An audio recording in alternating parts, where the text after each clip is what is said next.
Europe 1. Le journal de 7h sur Europe 1, Adrien Spiteri. Bonjour Adrien. Bonjour Dimitri, bonjour à tous. Et on commence ce journal avec ces orages qui ont traversé la France cette nuit. Dans certains départements, les rafales de vent ont dépassé les 140 km/h.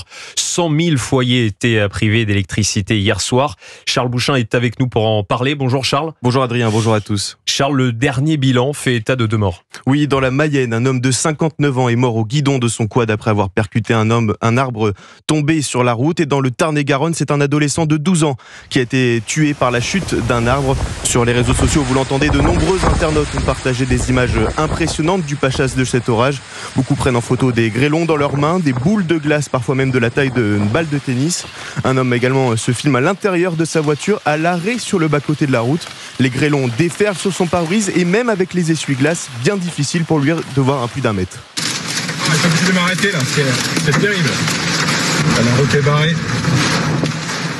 Image de chaos également à Paris, frappé par des vents violents. 112 km/h ont été enregistrés sur la Tour Eiffel. Des chaises et des tables de terrasse se sont envolées. Des arbres ont été arrachés. L'eau est montée jusqu'à la portière des voitures, donnant des scènes assez inimaginables. Des voitures et des cyclistes qui roulent dans des torrents de pluie dans les rues parisiennes avec en fond la Tour Eiffel. On est dans un bateau.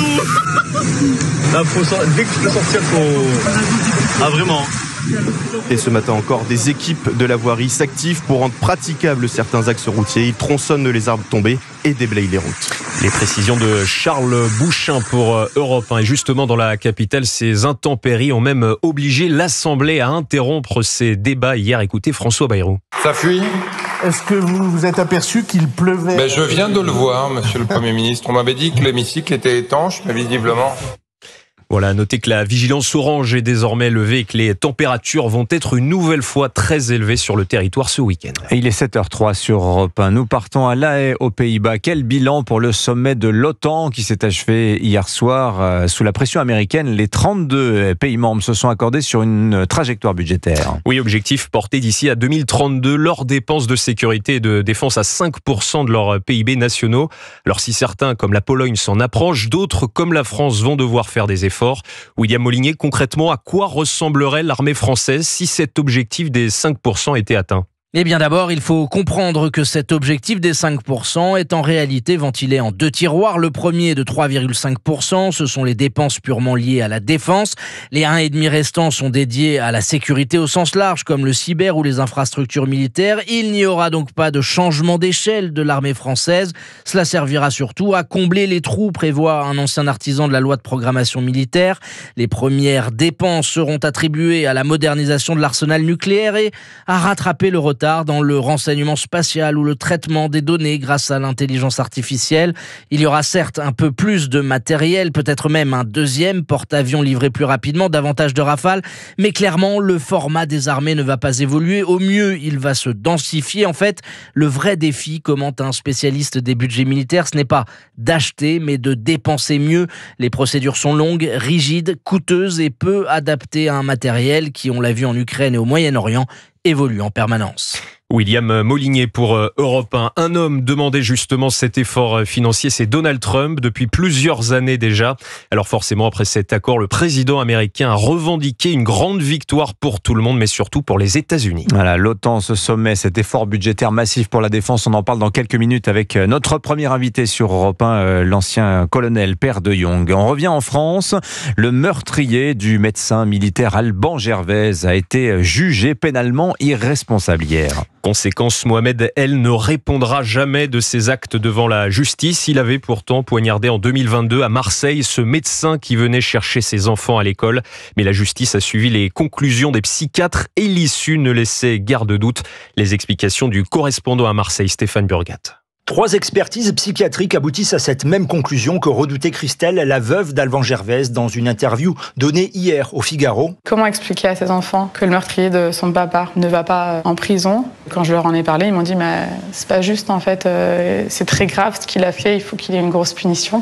On est aussi condamné à avoir peur tous les jours de voir que Mohamed El est passé à l'acte de nouveau. Médecin de formation, elle dénonce les zones d'ombre de ce dossier. Donc on se base quand même en grande majorité pour cette prise de décision sur ce que cette personne allègue. Il y a un expert psychologue qui l'a vu en expertise, qui nous dit qu'on est probablement sur une bouffée délirante aiguë, mais qu'il ne peut pas exclure une simulation visant à éviter une condamnation pénale. Pourquoi le meurtrier a-t-il alors été déclaré apte pour une garde à vue puis à une détention provisoire dans un premier temps, s'étonne-t-elle avant de s'interroger. Si cet homme était délirant, comment expliquer qu'il ait été aperçu devant cette même école plusieurs jours auparavant et pourquoi a-t-il également tenté de s'en prendre à une enseignante d'un établissement voisin 1 heure plus tôt? Autant de questions qui resteront sans réponse. Marseille, Stéphane Burgat, Europe 1.